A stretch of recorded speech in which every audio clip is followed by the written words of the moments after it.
దేవుని పరిశుద్ధ ప్రశస్త నామంలో ఈ 8వ నెల వాగ్దాన సందేశ కూడి వచ్చిన దేవుని బిడ్డలైన మీకు అందరికీ ప్రభువైన యేసుక్రీస్తు నామములో అందరికీ వందనాలు. దేవునికి స్తోత్రం. హల్లెలూయా. ఈ నెల దేవుడు మనకు అనుగ్రహించిన వాగ్దానం యెషయా ప్రవచన గ్రంథం 66వ అధ్యాయం 13వ వచనం.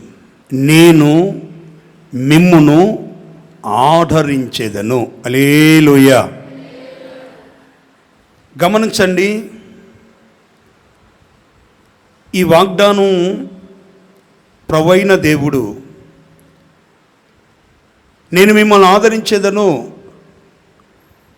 అని డైరెక్ట్గా అనక ఆ ఆదరణ ఎలాగుంటుంది అని చెప్తూ, ఒకడికి తల్లి నవమాసాలను మోసి 9 నెలలు మోసి ప్రయాసంతో ఆ పురిటి నొప్పులను ఓర్చుకొని తన రూపాన పుట్టిన బిడ్డను చూసి ఎంత సంతోషిస్తుందో, పాలిచ్చి పోషించి చక్కగా నడిచినంతవరకు ఎంత లాలిస్తుందో, ఆడిస్తుందో, ప్రేమిస్తుందో, వీటన్నిటికీ ఒక పేరు పెట్టాడు. దానికి ఏమిటంటే ఆదరణ. హల్లెలూయా. ఒకని తల్లి వాణ్ణి ఆదరించినట్లు, ఒకని తల్లి వాణిని ఆదరించినట్లు, తల్లి కుమారుడి పట్ల, కుమార్తె పట్ల, ఆ పిల్లల పట్ల చూపే ఆదరణ వేరు. లోకమంతా దొంగని దూషించిన నా కొడుకు ఏమీ తెలియదు, నోట్లో వేలు పెట్టిన కొరకలేడు, పెళ్ళైతే ఎలా బతుకుతాడో అని అంటుంది. పెద్దవాడైన తర్వాత కూడా బిడ్డను గురించి తల్లి, బిడ్డకు కానీ ఏదైనా జ్వరం వస్తే ఆ తల్లికి గుండెపోటు వచ్చినట్లుగా తల్లడిల్లిపోతుంది. మనస్సులో నెమ్మది అనేది పొరపాటున ఉండదు. స్నేహితుడు, బంధువుడు, భర్త, తమ్ముడు, అన్నయ్య, ఈ బంధాలన్నిటికంటే కన్న తల్లి యొక్క బంధం, ఆ బంధములో ఉన్న పరమార్థముగా చెప్పాలంటే లోకంలో ఎన్నో మాటలు ఉన్నాయి. ఆ మాటలన్నిటిని కలిపి ఒక్క మాటలో పరిశుద్ధాత్ముడు చెప్తున్నాడు, తల్లి ఆదరణతో నేను మిమ్మల్ని ఆదరిస్తాను. Praise the lord. ఇలాగని ఎక్కడ పడితే అక్కడ ఆదరించబడతారా అని లేదు. ఆ 13వ వచనం చివరి భాగంలో ఉంటుంది, యెరూషలేము అనే దేవుని మందిరంలో ఉన్నప్పుడే ఆదరింపబడతారు. హల్లెలూయా. యెరూషలేము అంటే దేవుని మందిరం, రొట్టెల ఇల్లు అని అర్థం.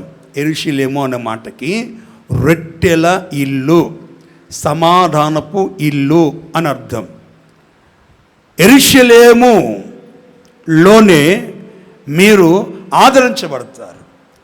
సేవకులుగా మేము, దేవుని బిడ్డలుగా మీరు ఈ ఆగస్టు నెలంతా ఆదరించబడాలి.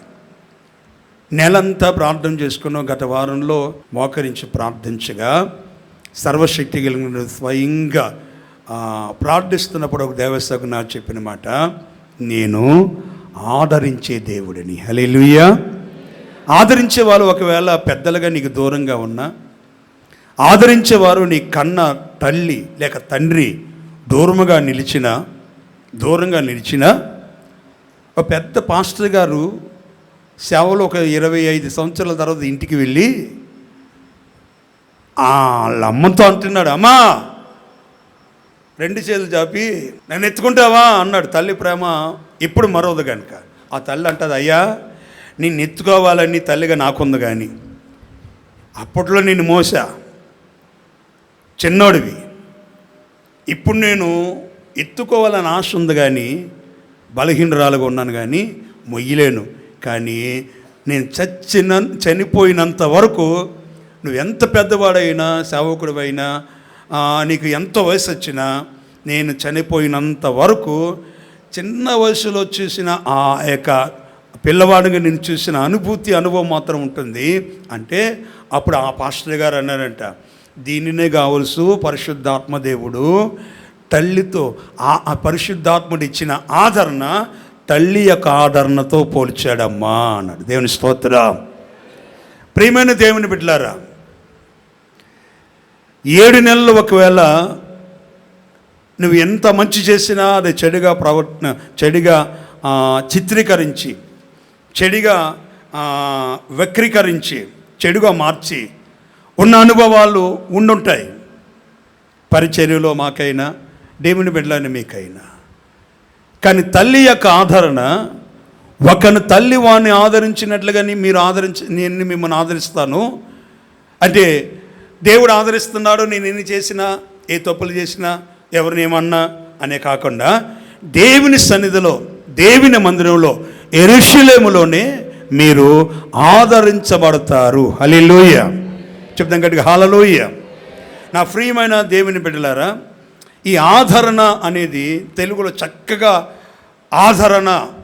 మరి చనిపోయినప్పుడు కూడా చాలామంది ఆదరణ కూడికి 7వ రోజు, 8వ రోజు, లేకపోతే 11, 12 రోజులు వాళ్ళకున్న వెసులుబాటును పెట్టుకుంటారు. ఆదరించబడాలి, ఆదరణ సంస్కరణ కూడిక అని అంటారు. ఆదరణ అని మనం ఎక్కడైనా బస్సులో కానీ, మనం కూర్చున్న చోట కానీ మంచిగా సరిగ్గా కూర్చున్నామా అనేదాన్ని ఇంగ్లీష్లో కంఫర్ట్ అని అంటారండి. కంఫర్ట్గా ఉన్నదా అని. ఆదరణ అనేది బైబిల్లో నేను మీకు కంఫర్ట్గా, ఆదరణ, నేను మిమ్మల్ని ఆదరించేదను అనేదానికి ఆయన ఇచ్చే ఆదరణ మనకి సరైన స్థితిలో, సరైన మార్గంలో, సరైన చోటు, సరైన కాలంలో ఇస్తాను అన్నట్టుగా వాగ్దానం చేస్తున్నాడు దేవుడు. హల్లెలూయా. ప్రియమైన సహోదరి సహోదరులారా, బైబిలు హెబ్రీ, గ్రీక్ 2 భాషల్లో తెలుగులో తర్జమా చేయబడింది. కంఫర్ట్ అనే ఇంగ్లీష్కి హెబ్రీ భాషలో రాయబడిన 3 పదాలు. అదేంటంటే మొదటిగా ఏం చేశారంటే కన్సౌల్ అని రాశారు. అంటే నేను మిమ్మల్ని ఓదారుస్తా, నేను మిమ్మల్ని ఆదరణ కలుగజేస్తున్నానే దానికి ఓదారుస్తాను.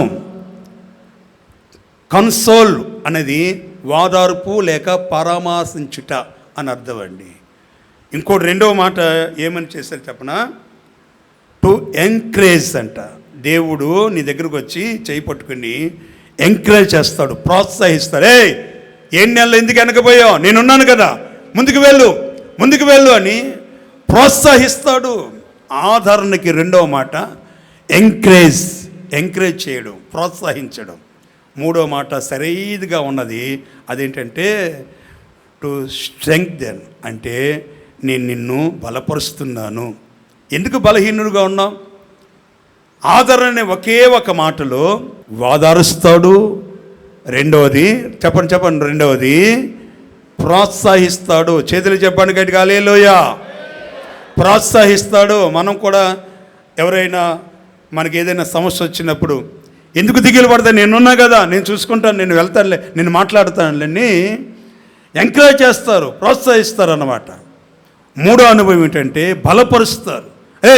ఎందుకురా దిగులు పడతావు, నీకున్న బలం మామూలుది కాదు, నీకున్న జ్ఞానం మామూలు జ్ఞానం కాదు, నువ్వు ఎంత జ్ఞానవంతుడో, ఎంత బలవంతుడో నీకు తెలియదో, నాకు తెలిసి చెప్తున్నానని దేవుడు ఈ ఆగస్టు నెలలో నేను మిమ్మల్ని ఆదరిస్తాను అనేదానికి, ఆదరణ అనే కంఫర్ట్ అనేటువంటి ఆ మాటకి, ఆదరణ అనే మాటకి ఆదరించి ఈ నెలంతా మనందరినీ ఓదారుస్తూ పరామర్శించునుగాక. హల్లెలూయా. 2వది, ఏ విషయాల్లో 7 నెలలు వెనకడుగు వేస్తున్నావో దేవుడు ఈ వాగ్దానం నుంచి మీ కుటుంబాలని, మీ చేతి పని, మీ వ్యక్తిగత ఆత్మీయ జీవితాన్ని ప్రోత్సహించునుగాక. హల్లెలూయా. 3వది బలపరుస్తున్నాడండి. ఎందుకు బలహీనమైన మాటలు ఎందుకు చెప్తున్నావు? అమ్మా, నా కుటుంబాన్ని గురించి, నీ కుటుంబాన్ని గురించి, నీ పిల్లల గురించి, నీ వ్యాపారం గురించి ఎందుకు 7 నెలల బలహీనమైన మాటలు చెప్పావు? నేను మిమ్మల్ని ఆదరిస్తున్నాను, కంఫర్ట్ కంఫర్ట్ జోన్లోనికి అంటే సదుపాయం కలిగినటువంటి స్థితిలోనికి, ఆ యొక్క స్థితిలోనికి నన్ను, పరిచర్యని, సావుకులమైన మమ్మల్ని, దేవుని బిడ్డలైన మిమ్మల్ని తీసుకుని వెళ్ళి హెబ్రీ గీకు 2 భాషల్లో సమానంగా ఉన్నటువంటి ఆదరణని, ఈ 4 మాటలకి, 4 అక్షరాల ఆదరణ అనే మాటకి ఏమండి, నిన్ను వాదారుస్తూ పరామర్శిస్తున్నాడు, రెండవది ప్రోత్సహిస్తున్నాడు, మూడవది బలపరుస్తున్నాడు. హల్లెలూయా. అటు ఉన్నతమైన అనుభవాలతో దేవుడు మనల్ని అందరినీ నిలపాలని, బలపరచాలని, ప్రోత్సహించాలని.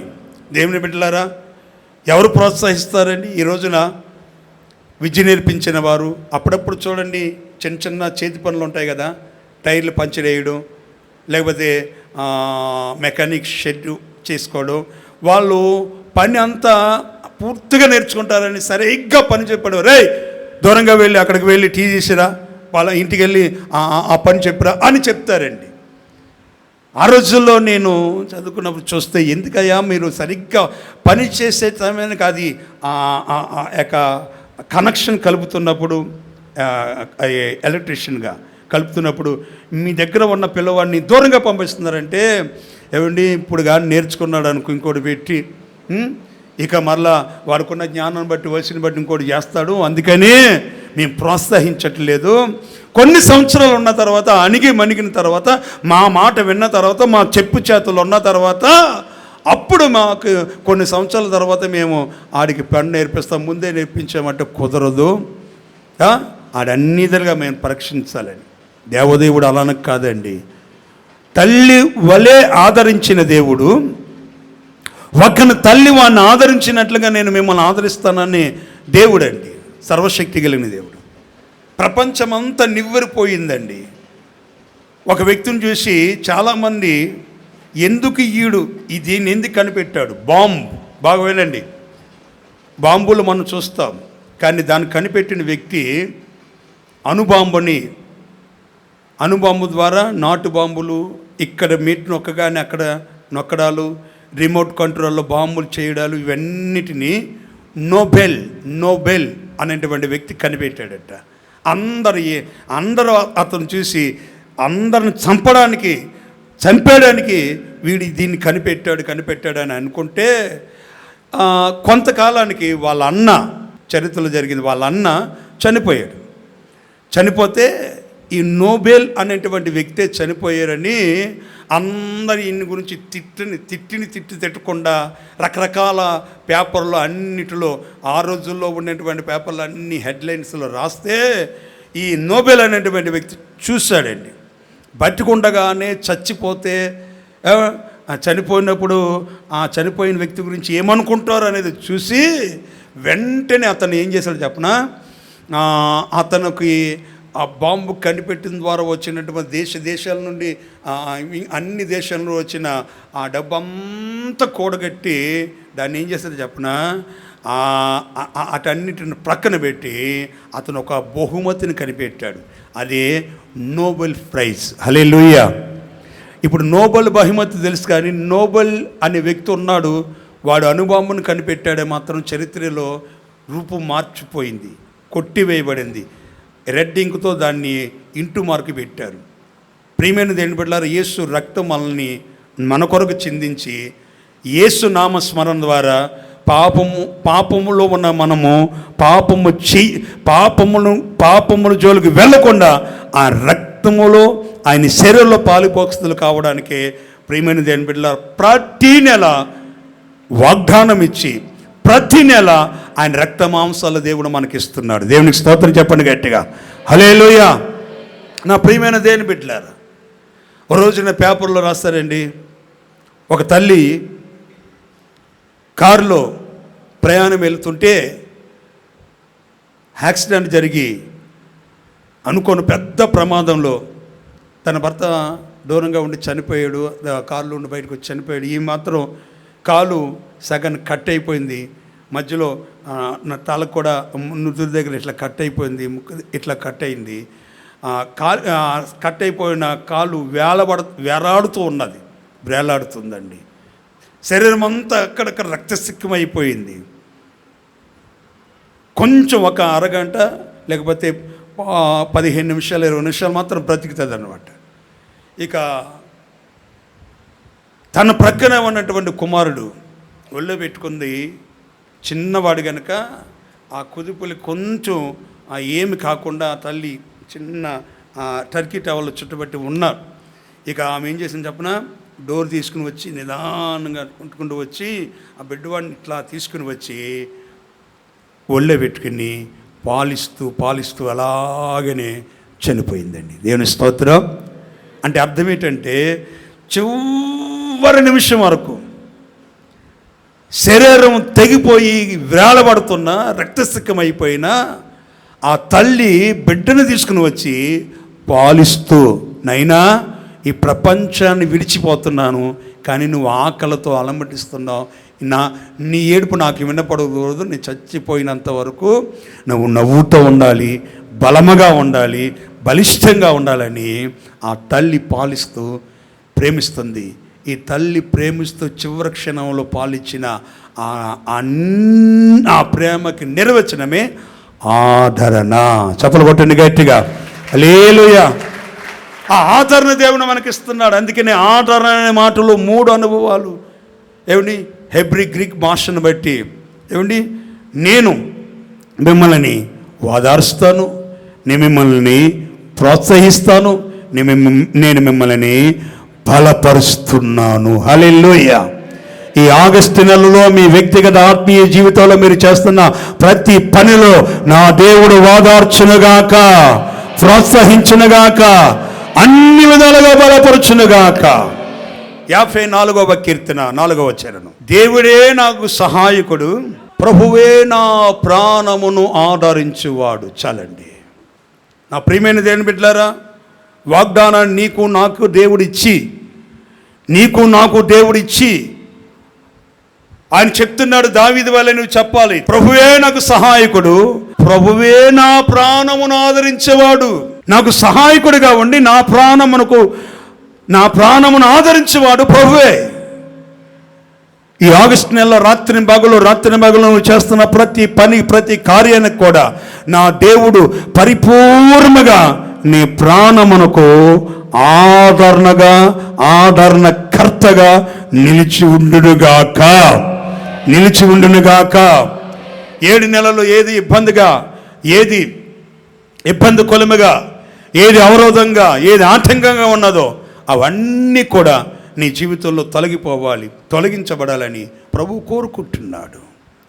నా ప్రియమైన సహోదరి సహోదరులారా, ఆదరణ అనేది ఎంత మంచి మాట. ఆ ఆదరణ అనేది ఏంటి చెప్పనా, ఒకే వ్యక్తి ఉంటే సర్వం కోల్పోయి ఒక్కడే ఉన్నాడు అనుకోండి, రెండో వ్యక్తి వచ్చి, రే నువ్వేం దిగులు పడకు, హలో ఫ్రెండ్ నేనున్నాను, అన్ని విధాలుగా నిన్ను ధైర్యపరుస్తా అని, నేను ఉన్నాను అనే 4 మాటల్లోనే ఆదరణ ఉన్నది. హల్లెలూయా. నీకు ఎంత డబ్బున్నా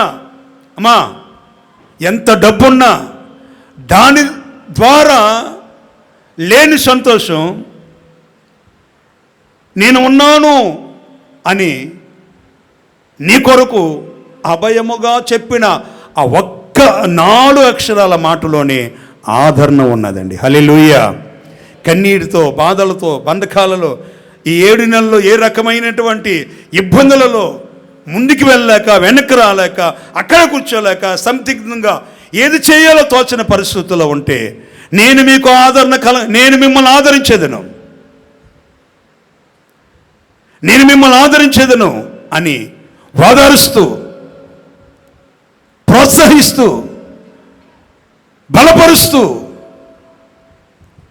ఆ 3 అనుభవాలు కలిగిన దేవునితో కీర్తనాకారుడు వలె నువ్వు చెప్పగలాలి.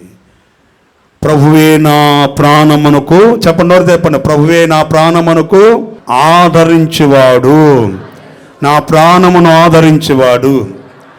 దేవుడు ఆదరిస్తే ఏం కలుగుతుంది? 2-3 మాటలు. మొదటి మాట 119వ కీర్తన 76వ చరణాన్ని. మొట్టమొదటిది ఏంటంటే, దేవుని కృప మనల్ని ఆదరిస్తుంది. హల్లెలూయా. దేవుని కృప దేవుని కృప సేవిస్తున్నటువంటి సేవకున్న కానీ, ఆరాధిస్తున్నటువంటి ఆరాధనను కానీ, విశ్వసించుచున్న విశ్వాసన కానీ, ఎవరినైనా సరే నీ కృప నన్ను ఆదరిస్తుంది. ఆదరించే కృప 7 నెలలు ఎంతవరకు ఆయన కృపను నువ్వు పొందుకున్నావు, ఎంతవరకు ఆయన కృపను నువ్వు వేడుకుంటున్నావు. కృప ఆదరిస్తుందంటే ఏం చేయాలి? ఏమని? మీ రాత్రిపూట నిద్రపోయి ఉదయాన లేచి సాధ్యమైనంత వరకు 4 నుండి 3 నుండి 5 లోపు వేకోజాం ఈ 3 గంటల్లో లేచి ఏమని మోకరించి మనసారా ప్రభుని స్తుతించావనుకోండి, ఆకాశం నుండి వర్షం పడుతున్నా, మంచు పడుతున్నా, ఏది కుమ్మరించబడుతున్నా కృప నీపైన నాపైన కుమ్మరింపబడుతుంది. హల్లెలూయా. ఆ రోజంతా ఎప్పుడైతే లేచి ప్రభుని స్తుతించి ఆరాధిస్తావో, ప్రార్థిస్తావో, కొనియాడుతావో కృపను పొందుకుంటాం. 90వ కీర్తన, మోషే భక్తుడు రాసిన 90వ కీర్తన 14వ చరణం. ఉదయమున నీ కృపతో మమ్మును తృప్తిపరచము, అప్పుడు మా దినములు అన్నీయు. దినమని రాశాడా, దినములు అన్నాడా? దినములన్నీయు. దేవుని స్తోత్రం చెప్పండి గట్టిగా. హల్లెలూయా. రోజులన్నీ. ఈ 90వ కీర్తన మోషే భక్తుడు రాశాడు, 14 చరణాలు అంటున్నాడు, అయ్యా ఉదయమని నీ కృపతో మమ్మను తృప్తిపరచము. దేవుని స్తోత్రం చెప్పండి గట్టిగా. హల్లెలూయా. కృప ఉండదు, కొంతమంది కుప్ప ఉంటుంది. ఏ కుప్ప? ఏమిటి? అన్నం కుప్ప కానీ, టీ పౌడర్ కుప్ప కానీ, పంచదార కుప్ప కానీ, నిదానికి వేడివేడిగా లోపల వస్తుంటే నెమ్మదిగా కలుగు తెలుస్తారన్నమాట. ఏమండి? ఓ ఫుల్ బాటిల్ వేసిన తాగిపోతలాగా, దాగా పెట్టావా దిగి, కాఫీ పెట్టావా, ఏమిటి? కుప్ప. కృప కాదు. ఉదయాన్నే లేచి మీరు కూలి పని చేసినా, వ్యాపారం చేసినా, పిల్ల పాపలతో అందరితో ఉండి ఉదయం లేచిన తర్వాత, అయ్యా నీ కృపను నాకు దయచేయి, నీ కృప ద్వారా నన్ను బలపరచు, నీ కృపతో నన్ను నింపు అని. కృప అనేది ఎటువంటిదంటే, ఒక దైవ సేవకుడు చెప్పగా నేను విన్నాను బాగా. కృప అంటే అర్హత లేని వ్యక్తికి సంపూర్ణంగా ఇచ్చిన బహుమానం పేరే కృప. హల్లెలూయా. దేవుని కృప, దేవుని కృప. అది ఎలాగుంటుందని ఆ పాస్టర్ గారు చెప్పారు. నేను యూట్యూబ్లో చూస్తున్నప్పుడు ఆ పాస్టర్ గారు ఏమని చెప్పారు చెప్పనా? సిగ్నల్ కారు ఆగింది. ఒక భిక్షగాడు, అమ్మా బాబు ధర్మం చేయండి అయ్యా, అయ్యా ధర్మం చేయండి అయ్యా, కళ్ళు లేని కబోతునయ్యా, ధర్మం చేయండి అయ్యా, 10 కాలాల పాటు బతుకుతారమ్మా అంటే, ఈడకపోతే 10 రోజులు చస్తారండి. సరేలే అని ఒక వ్యక్తి డోర్ తీసి ఆ కారు అడ్డాలు దించి ఇలా అన్నాడు. ఇలా తడుముకుంటూ వచ్చాడు. అయ్యా బాబు ఏంటయ్యా ధర్మం చేస్తారా? చేస్తానురా, నేను చూస్తే నీకు ఇవ్వాలనిపించిందని ఆ పర్సులో ఉన్న డబ్బులన్నీ, ఇన్ని నోట్లు ఉన్నాయి, అన్నీ వాడి చేతులు పెట్టాడంట. అయ్యా ఏదో కాగితాలు ఇచ్చారు, కళ్ళు లేవని చిత్తి కాగితాలు ఏమని ఇచ్చారయ్యా, ఏంటి డబ్బులే కాదా? అరే నేను ప్రేమించి ఇచ్చాను రా అన్న. అయ్యా ఈ చిన్నపిల్లలు ఆడుకున్న డబ్బులా అని 2వ సారి అడుగుతున్నా. కాదురా, నిన్ను ప్రేమించి నా దగ్గర ఉన్న డబ్బులన్నీ నీకు ఇచ్చేసా అన్నాడంట. ప్రియమైన దేవుని బిడ్డలారా, సర్వశక్తి గల దేవుడు, సర్వభౌమాధికారం కలిగిన దేవుడు, స్వయం ప్రకాశవంతుడైనటువంటి యేసుక్రీస్తు, ఆయనలో ఉన్న సర్వము కృప ద్వారా యోగ్యత లేని మనందరికి ఇచ్చాడు. దానిని అంటారు కృప, దైవ కృప. హల్లెలూయా. దేవుని కృప. హల్లెలూయా. లూకాసు సువార్త 1వ అధ్యాయం.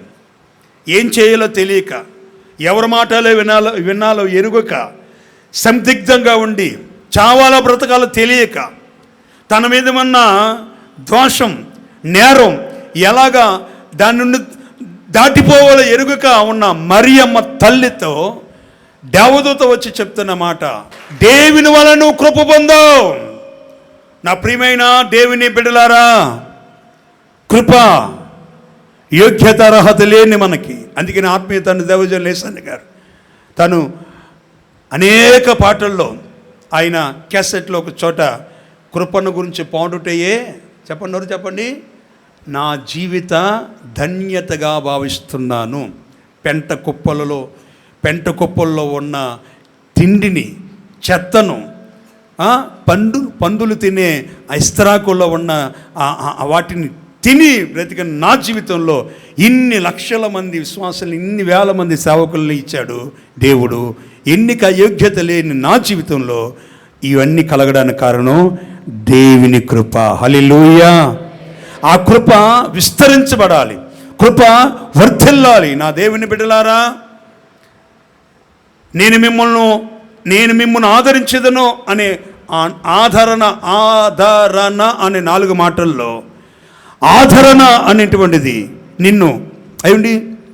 నిన్ను వాదారుస్తున్నాడు, నిన్ను ప్రోత్సహిస్తున్నాను, నిన్ను బలపరుస్తున్నాను అని చెప్పిన దేవుడు కృప ద్వారా, కృపయే నీ ప్రాణమునకు దేవుని కృపే ఆదరించాలి, ఆదరణ కలగచేయాలి. నా దేవుని బిడ్డలారా, అందుకే నేను ప్రార్థిస్తున్న దైవ సేవకునిగా ప్రతి అరుణోదయం ఉదయకాలం లేచి దేవుని సేవలో ప్రార్థించాలి. మీరున్న ఇల్లు దగ్గరే కొంచెం మోకరిల్లి దేవుని సేవలో, అయ్యా నేను కృపను పొందుకోవాలి, కృప ద్వారా నీ బిడ్డగా, నీ వానిగా, నీ దానిగా, ఒక సేవకునిగా నేనైనా ఇన్ని సంవత్సరాలు, ఒక 29-30 సంవత్సరాలు అయిపోయింది సేవలో, అయిపోయిందని కాకుండా వేకున లేచి దైవ కృపను పొందుకుంటే ఇంకా కృప నుండి కృపకు అధికమైన కృపను పొందుతూ కృప యోగ్యులుగా మార్చబడ్డాము అనుకోండి.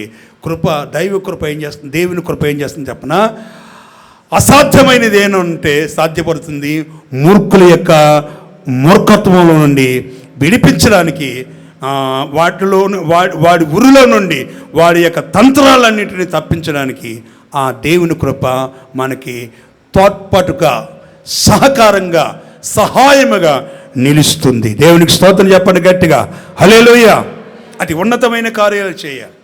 దైవజనులు ఎస్ఎన్ గారు చెప్పారండి, ఒకసారి పెద్ద పాస్టర్ గారు వస్తే, ఆయన టీపీఎంలో ఉన్నప్పుడు చెన్నైలో పెద్ద పాస్టర్ గారు వస్తే ఒక సిస్టర్ గారు ఆయన దగ్గర ఉన్న ఒక పెద్ద బ్రదర్ అలాగని చూడండి, ఒక త్రాగడానికి గ్లాస్ నీళ్ళు, ఒక అరటిపండు, ఆ రోజుల్లో అరటిపండు తీసుకుని వచ్చి ఇచ్చారు. ఇస్తే ఆయన త్రాగి తిందాం అనుకున్న సరే అది గట్టిగా ఉంది. ఏది తీసుకురావాలో తెలీదా, పోయి మోకరించి ప్రార్థన చేసుకో, కృపను పొందుకో అని ఆ వ్యక్తిని అరిసి వెళ్ళిపోయాడండి పెద్ద పాస్టర్ గారు. కానీ అతను పోయి ఆ రోజుల్లో ఇంకా రెండో మాట లేదు, ప్రార్థన చేసుకుంటే ఉపవాసం ఉండి ప్రార్థన చేసుకోవడమే. అయ్యా కృప దయచేయని ఆయన గారు వెళ్ళి ప్రార్థన చేశారు. ఆ సిస్టర్ గారు, పెద్ద సిస్టర్ గారు ఏం చేశారంటే యేసన్ గారికి అది ఇచ్చిరా అన్నదండి. ఈయన ఏం చేశారు చెప్పిన, ప్రార్థన చేసుకుంటుంటే అదే అరటిపండుని పైన కింద ఎక్కడ మధ్యలో గట్టి కత్తుకొని నొక్కి కాసేపు ఒక 10 నిమిషాలు, పావుగంట అయిన తర్వాత అదే ట్రైలో తీసుకుని వెళ్ళి ఆ పెద్ద పాస్టర్ గారికి ఇచ్చారండి. నీళ్ళు త్రాగి ఆ అరటిపండుని ఒలిసి నోట్లో పెట్టుకుని చక్కగా తిని, కృపను పొందుకున్నావు, దేవుడు నిన్ను ఆశీర్వదిస్తాడు అని తల మీద చేపెట్టి ఆయనకున్న తమిళ భాషలో చక్కగా నువ్వు లోకంలో ఎక్కడికి వెళ్ళినా, నువ్వు లోకంలో ఎక్కడికి వెళ్ళి నువ్వు దీవించబడతావు, ఆశీర్వదించబడతావని ప్రవచనరీతిగా ప్రార్థన చేసి వచ్చేసాడండి. పెద్దక్క దగ్గరికి వెళ్తే ఆ బ్రదర్ ఏమన్నారు, ఆ బ్రదర్లాగా నేను కోప్పడరా, లేదు మెచ్చుకున్నాడు, ప్రార్థన కూడా చేశారు పాస్టర్ గారు పెద్ద అయినా అనంట. అవునా, నేను ఇచ్చి అరటిపండు తీసుకెళ్ళావా, ఇంకోటి తీసుకెళ్ళావా అన్నాను. అదే తీసుకెళ్ళా. ఎలా తీసుకెళ్ళావంటే చెప్పాలా, చెప్పు అన్నాను. కొంత గట్టిగా నొక్కి ప్రార్థన చేసి తీసుకెళ్ళారంటే అప్పుడు ఈమె కూడా అందనంట, ప్రవచనం ఎత్తి నేను కూడా దీవించబడతావు, రానున్న కాలంలో నీ ద్వారా అనేకులు ఆశీర్వదించబడతారు అన్నారంట. హల్లెలూయా. చిన్న దాంట్లోనే దైవ కృపను మనం పొందుకుంటే, చిన్నదే అది అది అరటిపండు చిన్నదే, నీళ్ళు కొంచెమే. కానీ ఆ చిన్న దేవుని కార్యంలో ఆ కృప వృద్ధులు చేస్తే ఆ కృప ఎన్ని చేస్తుంది చెప్పిన మన పాడుకున్న పాటను బట్టి ఆ కృప చిన్నగా కంటికి కనిపించినట్టుగా ఉండే ఆ కృప సముద్రమంత విస్తారంగా మార్చబడుతుంది. హల్లెలూయా చెప్దాం గట్టిగా, హల్లెలూయా. దేవుని కృప దావీదు మీద నిలిచింది. పాపము చేసిన పాపను ఒప్పుకున్నాడు. దావీదు తర్వాత సొలొమోను. ఆ సొలొమోనుకి దేవదేవుడే తండ్రిగా ఉండి నిలిచినట్లుగా దావీదు చేసిన శాశ్వతమైన కృప, ఎన్నటికి మరవని కృప, ఎన్నటికి దూరమైన కృప. నా దేవుని బిడ్డలారా, జనవరి నెల మొదలుకొని ఈ రోజు వరకు ఏ విషయాల్లో దైవ కృపని పోగొట్టుకున్నావు? ప్రార్థించటంలో, పరిచర్య చేయడంలో, దేవుని మాటలు 10 మందికి చెప్పలేకపోవడంలో, ఏ విషయాల్లో కృపను పోగొట్టుకున్నాం? కృపా సత్య సంపూర్ణుడుగా ఆయన మన మధ్యలో నివసిస్తాడు. యోహాను సువార్త 14 వచనం ఉంది కదా, ఆయన శరీరధారి అయి కృపా సత్య సంపూర్ణుడై మన మధ్యలో నివసించుచున్నాడు అని.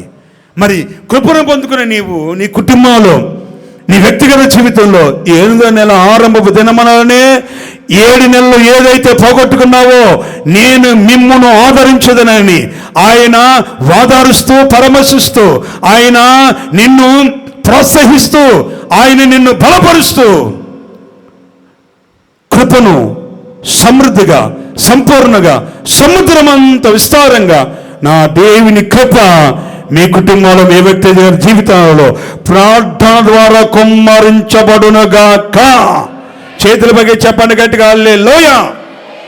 ఆమేనని సరిపోదు, ప్రార్థన చేసుకోకపోతే చూస్తాడు జాగ్రత్త దేవుడు. ఆమేన్. 2వ మాట చెప్తాను చూడండి, రోమాపత్రిక 15వ అధ్యాయం 4వ వచనం. అక్కడ మీరు గుర్తించవలసింది, లేఖనం వలన వచ్చే ఆదరణ వలన మనకి నిరీక్షణ కలుగుతుంది. చేతులు ఇచ్చేద్దాం గట్టిగా, హల్లెలూయా. లేఖనం వలన వచ్చే ఆదరణ, లేఖనము వలన, లేఖనం అంటే వాక్యం, వాక్యోపదేశం, వాక్య పఠనము, వాక్య సారాంశం అంటారు. లేఖనం అంటే వాక్యం, అది సత్యవాక్యం, దేవుని దగ్గర నుండి వచ్చే వాక్యం. లేఖనము నెరవేర్చబడినట్లు, లేఖనములో చెప్పినట్లు అని ఉన్నది. అంటే మీరు 2వ మాటలో ఏమని రాసుకుంటారంటే, వాక్యము ద్వారా ఆదరణ, వాక్యము ద్వారా వచ్చే ఆదరణే మనకి నిరీక్షణ కలగజేస్తుంది. Praise the Lord. వాక్యము ద్వారా వచ్చే ఆదరణ నీకు నాకు నిరీక్షణ కలగజేస్తుంది. అది ఏ వాక్యమై ఉన్నది? ఈ రోజున రకరకాల వాక్యాలు ఉన్నాయి. అమ్మా, ఏదో 2 నిమిషాల వాక్యాన్ని చదువుకుని ఇక రోజంతా వాక్యాన్ని చదువుకోకుండా, వాక్యం దగ్గరికి వెళ్ళకుండా, వాక్యాన్ని వినకుండా, వాక్యాన్ని చదవకుండా ఉంటుంది. కానీ దేవుని దగ్గర నుండి వచ్చే వాక్యం సత్యవాక్యం ఉంటుంది, సత్యంలో నిన్ను నడిపిస్తుంది. ఎందుకంటే ఆయన అన్నాడు, నేనే మార్గము, చెప్పండి, నేనే మార్గము, సత్యము, జీవమునై ఉన్నాడని. సత్య సంబంధి నా మాట వింటారని, సత్యములో నేను వాడిని ప్రతిష్ఠించాను. యోహాను సువార్త 17వ అధ్యాయంలో, మీరు తర్వాత చదువుకొచ్చే సమయం లేదు కానీ చెప్తున్నాను వినండి. 17వ అధ్యాయం అంతా సత్యమందు వీళ్ళని ప్రతిష్ఠ చేయి, నీ వాక్యమే సత్యం అని. ఇట్లాగా సత్యము సత్యము సత్యము సత్యం అని చెప్పుకుంటే సత్యవాక్యం, సత్యవాక్యం ఏమున్నది? ఈ రోజున సంఘాలలో వాక్యం ఉన్నది, ఇదే బైబిలు. వచ్చేవాళ్ళు విశ్వాసులే, చెప్పేవాళ్ళు సేవకులే. కానీ సత్యవాక్యం ఎక్కడ ఈ సత్యవాక్యం ఏమనుభవిస్తుంది? మొదటగా కృప వలన ఆదరణ. ఆ ఆదరణ ప్రాణానికి నెమ్మదిగా, ప్రాణాన్ని సహకారంగా ఉంటుంది. అది ఆ సహకారంగా ఉన్న ఆదరణ కృపను విస్తరింపజేస్తుందని మొదటి మాటగా మనం నేర్చుకున్నాం. 2వదిగా లేఖనం వలన వచ్చే ఆదరణ నిరీక్షణను పుట్టిస్తుంది. లేఖనం వలన వచ్చే ఆదరణ ఏంటి అంటే సత్యవాక్యము. ఎఫెసీ పత్రిక 1వ అధ్యాయంలో సత్యవాక్యమును గురించి, దాని గురించి సత్యవాక్యం యొక్క ఎబ్రివేషన్, దాని యొక్క అర్థం, పరమార్థాన్ని చెప్తున్నాడు. 1వ అధ్యాయం 13వ వచనం. సత్యవాక్యమును అనగా రక్షణ సువార్తను విని ముద్రించబడ్డితిరి. క్రీస్తునందు విశ్వాసం అంటే బాప్తిసం. మారు మనసు పొంది, బాప్తిసం పొంది, ఆత్మచేత ముద్రించబడితే ఈ 3 అనుభవాలు సత్యవాక్యం, లేఖనము ద్వారా వచ్చే ఆదరణ. అమ్మా, లేఖనం ద్వారా వచ్చే ఆదరణ మీ కుటుంబాన్ని ఆదరించాలి. లేఖనము ద్వారా, వాక్యము ద్వారా వచ్చే ఆదరణ.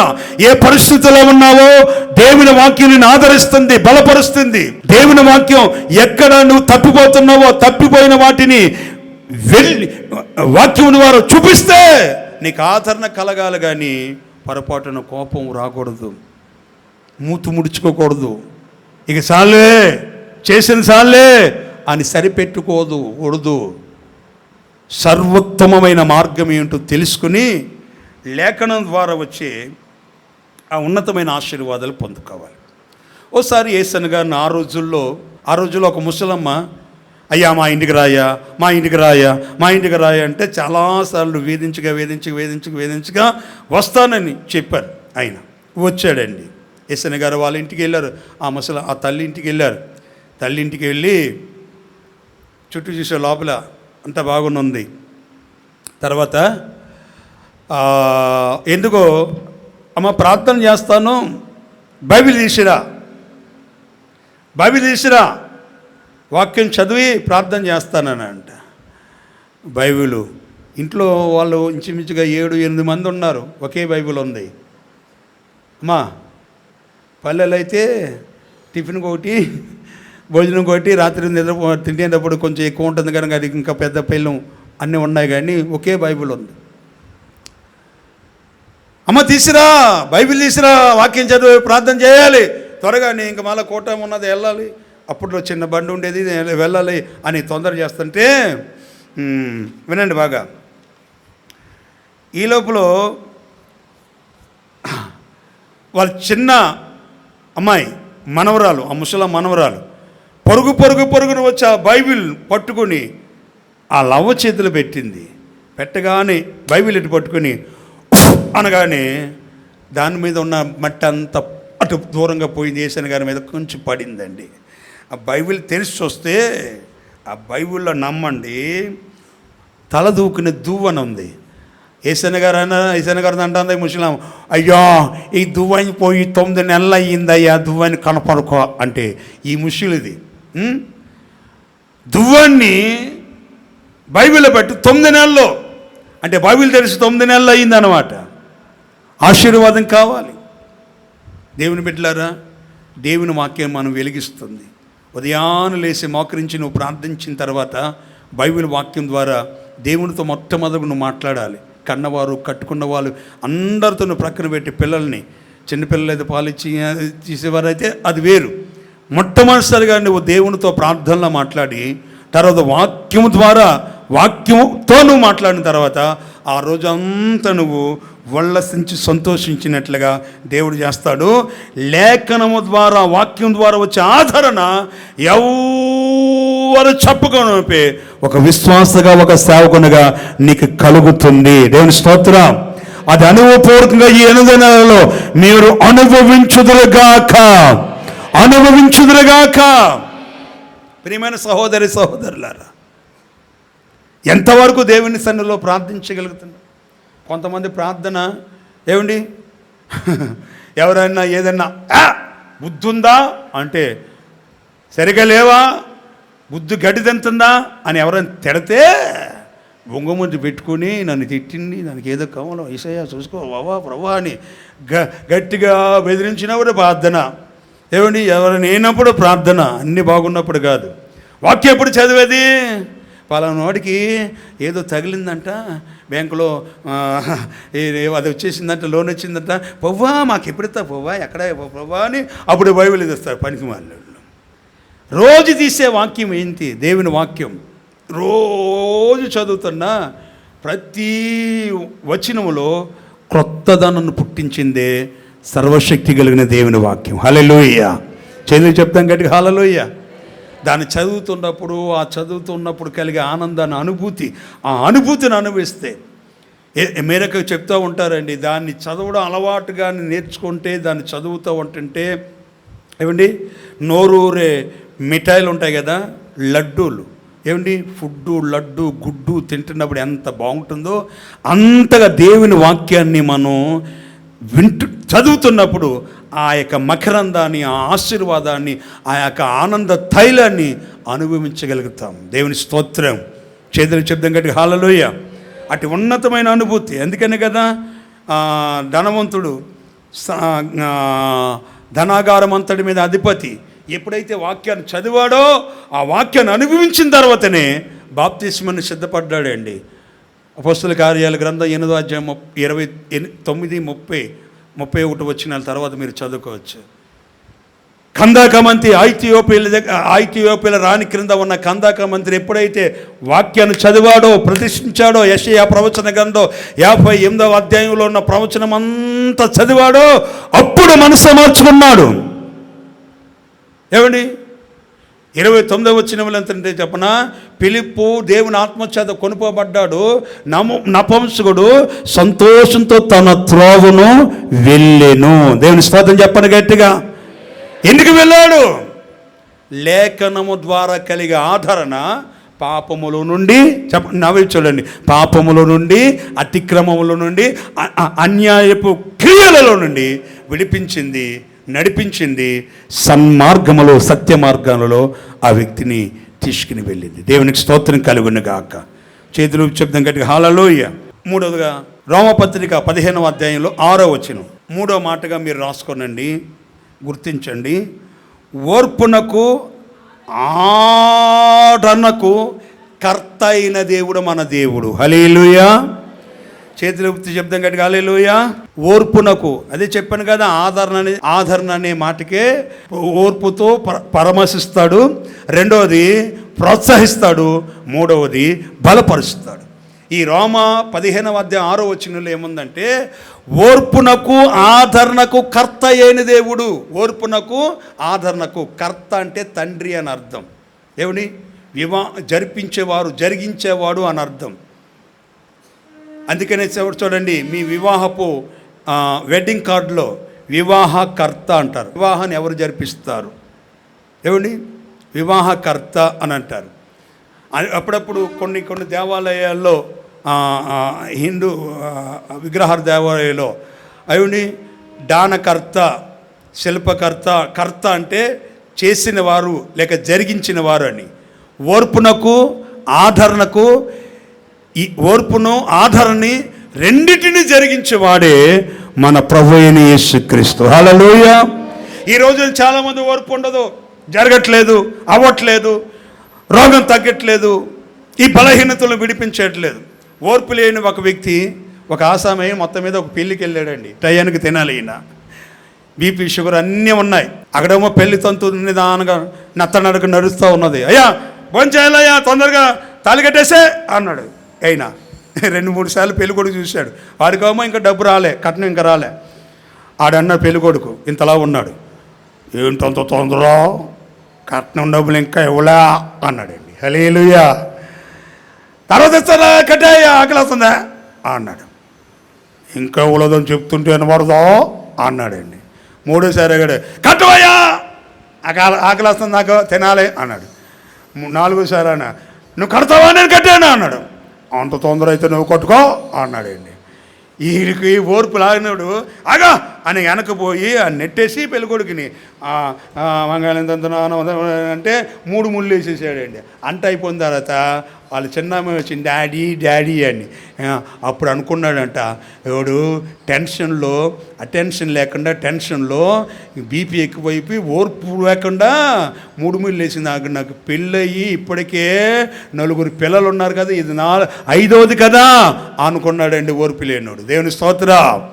ఈ రోజున ఓర్పు లేక ఎన్నెన్ని 7 నెలలు జరిగిపోయాయి. ఓర్పునకు ఆదరణకు కర్త అయిన మన దేవుడు, నేను మిమ్మలను ఆదరించుచున్నాను, మిమ్మును ఆదరించుతున్నాను అనే మాటలో ఉన్న మాటను బట్టి ఆదరణ అనేదానికి ఓదారుస్తున్నాడు, ప్రోత్సహిస్తున్నాడు, బలపరుస్తున్నాడు. ఆదరించి కృపను దయచేస్తాడు. రెండవదిగా వాక్యం ద్వారా కలిగే ఆదరణ ఇస్తున్నాడు. మూడవదిగా ఓర్పునకు ఆదరణకు కర్తగా అయిన దేవుడియే ఈ నెలంతా ఆయన ద్వారా కలిగే ఆదరణ చేత మీరు నింపబడుదురుగాక.